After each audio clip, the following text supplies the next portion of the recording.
Mesdames et messieurs, bonsoir et bienvenue aux 20h sur CamNews 24 et ITFM Radio. État civil, 1,7 million d'enfants âgés de 3 à 15 ans ne disposent pas d'acte de naissance selon le BUNEC et l'UNICEF. Face à ce phénomène, les élites de l'extrême nord s'engagent à délivrer 15 000 actes de naissance afin de favoriser l'accès à l'éducation à ces enfants sans identité. En sport, le match PWD contre Fauve Azur frôle le drame. Des crépitements de balles ont été entendus alors que les deux formations s'affrontaient au Young Sport Arena de Bamenda dans le nord-ouest. Paniquées, les autorités ont interrompu la rencontre. Voilà pour la vitrine de ce journal. Mesdames et messieurs, bonsoir. Au Cameroun, 1,7 million d'enfants, soit 66,1% de ceux âgés de 3 à 15 ans, vivent sans acte de naissance, selon le BUNEC et l'UNICEF. Ces enfants se trouvent principalement dans les régions du nord-ouest, du sud-ouest et de l'extrême nord du pays. Face à cette situation alarmante, les élites de l'extrême nord s'engagent à délivrer 15 000 actes de naissance afin de permettre à ces enfants d'accéder à l'éducation et à un avenir meilleur. Boubakari Adama. Au Cameroun, une réalité alarmante persiste. Environ 1,7 million d'enfants, soit 66,1% des enfants âgés de 3 à 15 ans, vivent sans acte de naissance. Ces enfants invisibles se retrouvent principalement dans les régions du nord-ouest, sud-ouest et extrême nord. Face à cette situation préoccupante, les élites de l'extrême nord ont décidé de relever le défi. Leur objectif est clair: établir 15 000 actes de naissance pour ces enfants oubliés. Dans le département de Mayo-Danaï, cette initiative prend forme. Grâce à leurs efforts, 1500 actes de naissance ont été délivrés lors d'une première étape, suivi par 3100 actes de naissance supplémentaires dans la région de l'extrême nord Cameroun. Les enfants qui auparavant étaient contraints d'abandonner leurs études retrouvent désormais espoir. À ce jour, nous avons mobilisé 6 818 000 pour 4 556 actes déjà faits au niveau du comité technique. Mais nous pensions qu'avec les jours qui suivent, nous allons arriver à l'établissement parce que la demande est tellement haute. Nous sommes à 15 000 demandes. Pour l'année scolaire 2018-2019, le BUNEC et l'UNICEF ont rapporté que plus de 40 000 élèves n'ont pas pu se présenter au concours et examen en raison de l'absence d'actes de naissance dans la région de l'extrême nord. La situation dans les écoles est déplorable. Ici même à Yagoua, il y a des problèmes sérieux. Les parents ne font pas les actes aux enfants. Ce qui fait... Mais aujourd'hui, grâce à cette mobilisation collective, un avenir meilleur se dessine. Les élites de l'extrême nord du Cameroun continuent leur mission avec détermination, car chaque acte de naissance est une promesse pour l'avenir. Unissons nos voix pour faire entendre cet appel à la justice sociale et à l'éducation pour tous. Semaine nationale du bilinguisme, les lampions se sont éteints sur la 20e édition. À Douala, plusieurs activités étaient au programme au lycée de Makepe, lieu de convergence de plusieurs établissements de la ville, sous le regard attentif de la déléguée régionale des enseignements secondaires pour le littoral. Suivons le récit de Zobel Apollinaire. La rencontre de la communauté éducative au lycée de Makepe était le lieu de démontrer s'il en était encore besoin que l'apprentissage du bilinguisme dans les établissements scolaires n'est pas une utopie, mais une réalité. Pendant des heures, les élèves des différents établissements scolaires réunis ici ont tenu en haleine le nombreux public par des activités récréatives au cours desquelles ils ont mis en exergue leur maîtrise parfaite du français et de l'anglais. Dans son discours des circonstances, le délégué régional des enseignements secondaires pour le littoral, Eboua Tamar, est revenu sur l'importance du thème choisi cette année, à savoir bilinguisme, levier d'un apprentissage à vie pour un meilleur rendement scolaire, une citoyenneté responsable et la cohésion sociale pour un Cameroun pacifique et prospère, montrant au passage la nécessité pour tout Camerounais d'être parfaitement bilingue. Je veux simplement dire aux enseignants qu'ils ne doivent pas considérer l'anglais comme de simple discipline. C'est plus savoir au-delà de la discipline. Parce que cette matière-là, cette langue-là, leur ouvre des portes, non seulement aux activités aux emplois ici au Cameroun, mais en d'autres pays. Moi, je pense qu'aujourd'hui, être bilingue est un grand... Le choix du lycée de Makepe n'est pas fortuit. Il fait partie du cercle très fermé des établissements scolaires, leader pour ce qui est de la promotion du bilinguisme dans la ville de Douala. Nous avons la section bilingue spéciale. Il y a un programme bilingue spécial et ces élèves sont autres. Donc nous avons des enfants ici qui sont parfaitement bilingues et qui essayent d'entraîner les autres. Et même au niveau du personnel, chacun essaye autant que possible, n'est-ce pas, se produire dans cette langue de Shakespeare.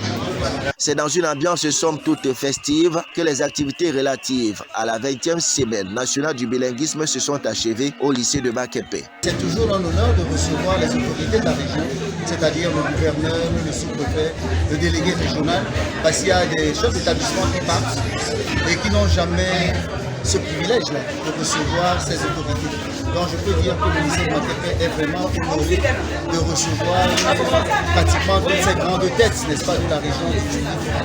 Le témoin a été passé au lycée Jos de Douala pour l'édition 2026 de la Semaine nationale du bilinguisme. Toujours en milieu scolaire, les établissements font face à une montée inquiétante de l'usage des stupéfiants et d'alcool frélaté.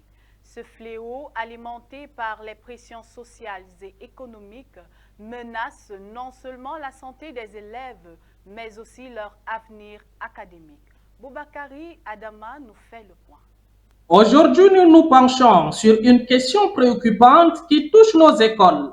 Un fléau insidieux qui gangrène notre jeunesse. La prise de stupéfiants et l'usage d'alcool frélaté se sont imposés comme une réalité troublante, menaçant l'avenir de nos apprenants. Dans ces établissements scolaires, la situation est alarmante. Des élèves, poussés par des pressions sociales et économiques, se retrouvent immergés dans un univers où les sachets de whisky tels que Fighter, Maclan et Officier sont devenus des compagnons de route. Ce breuvage illicite, vendu à prix dérisoire au bord des routes, attire les jeunes esprits en quête d'évasion ou d'acceptation. Nous avons rencontré plusieurs élèves qui témoignent de cette réalité. Certains d'entre nous viennent à l'école avec des sacs remplis de produits stupéfiants, confie l'un d'eux. C'est devenu presque normal, on ne se rend même plus compte des dangers que cela représente. Les conséquences sont dévastatrices. Loin d'être de simples produits récréatifs, ces substances altèrent non seulement le jugement des jeunes, mais compromettent également leur avenir scolaire. Les établissements se voient confrontés à des comportements déviants et à une perte d'intérêt pour les études. Les chefs d'établissement scolaires ainsi que les parents d'élèves doivent prendre conscience de cette situation alarmante et agir ensemble pour préserver la santé mentale et physique de nos enfants. Il est impératif d'engager un dialogue constructif autour de cette problématique et de mettre en place des programmes éducatifs visant à sensibiliser la jeunesse aux dangers des produits stupéfiants. Au-delà du constat, il est urgent d'agir. La lutte contre ce fléau nécessite une mobilisation collective. Parents, enseignants, responsables communautaires et pouvoirs publics doivent unir leurs forces pour offrir un environnement sain et propice à l'épanouissement des jeunes générations. Insécurité, un vaste réseau d'escrocs a été découvert à Lagos au Nigeria, tirant parti de la vulnérabilité des jeunes Camerounais en quête d'opportunités à l'étranger. Un fait inquiétant. Cette organisation criminelle est constituée de ressortissants du Grand Nord du Cameroun. Thérèse Astadioumba. Dans un domicile clôturé en pleine ville de Lagos, la police nigériane a récemment démantelé un réseau d'escrocs curieusement composé uniquement de Camerounais, tous ressortissants du Grand Nord. Ces individus mal intentionnés ont trompé nos jeunes compatriotes, leur promettant des opportunités d'emploi à l'étranger. Derrière ces promesses se cache une véritable tragédie, car ces jeunes sont plongés dans un océan de désespoir. Fait troublant, Tous les membres de ce réseau proviennent du Grand Nord Cameroun. Dans leur quête illusoire d'un avenir meilleur, nos jeunes frères et sœurs sont attirés par l'illusion d'une vie facile.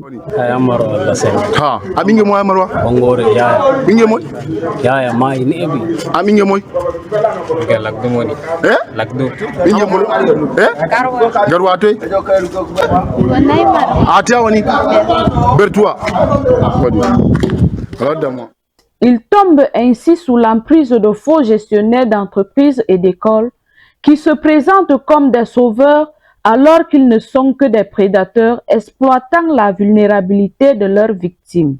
D'autres arnaques tout aussi insidieuses consistent à faire venir des proches sous prétexte d'un nouveau départ avant d'exiger une rançon à leur famille. Il est crucial que nous prenions conscience de cette réalité alarmante et que nous agissions avec discernement. Ensemble, protégeons notre jeunesse et offrons-lui les moyens d'accéder à un avenir radieux sans tomber dans les filets tendus par ces escrocs. En sport et football, le match PWD contre Fauve Azur frôle le drame. Interrompu à cause d'un gros incident survenu au Young Sport Arena, la rencontre joue les prolongations. Le stade a été suspendu par les autorités locales de la ville du Nord-Ouest. Plus de précisions dans cet élément que nous proposent Aline Dida et Michel Ateba. Des coups de feu au Young Sport Arena de Bamenda lors de la rencontre PWD de Bamenda, Fauve Azur de Yaoundé. L'affiche de la 11e journée entre les deux formations a failli tourner au vinaigre dimanche alors que les deux équipes étaient à un but partout. Suite à cet incident, les officiels ont été obligés de mettre un terme à la rencontre pour éviter le pire. Des images amateurs qui montrent les joueurs et les spectateurs dans la panique tournent en boucle depuis la journée de dimanche. Les interrogations fusent de partout sur l'opportunité de programmer des rencontres sur un terrain délabré, mais surtout dans une ville en proie à des actes de terrorisme. En attendant, le Young Sport Arena est suspendu jusqu'à nouvel avis. Football toujours, cette fois-ci du côté de Garoua, où le public s'est régalé dimanche lors du derby qui opposait Coton Sport, 3e au classement, et le 2e Gazelle Football Academy. Au total, 6 buts inscrits par les deux formations au grand bonheur des spectateurs venus nombreux. Des détails avec Aline Dida et Michel Ateba. Mené sur le score de 2-0 à la mi-temps, Gazelle FA de Garoua arrache finalement le score de parité de 3 buts partout face à Coton Sport de la même ville. Si Coton, c'est Mangele Popes et Damen Bouba, auteurs d'un doublé qui ont donné l'avantage en face. La réplique est venue de Ibrahim Zakiarou et Kalgon Kada, auteur lui aussi d'un doublé pour le score final de 3 buts partout. Incroyable, madame, monsieur! Incroyable! Un derby régional qui a répondu aux attentes des supporters venus en masse à l'annexe du Rumde Adja a apporté leur soutien aux deux formations. Grâce à ce score, le classement reste inchangé pour les deux clubs. 21 points pour Gazelle de Garoua et 2e, 20 points pour Coton Sport de Garoua. 3e, 11 journées après le début du championnat. Mesdames et messieurs, c'est la fin de ce journal sur CamNews 24 et ITFM Radio. Merci de nous avoir suivis et rendez-vous à la prochaine édition. Au revoir.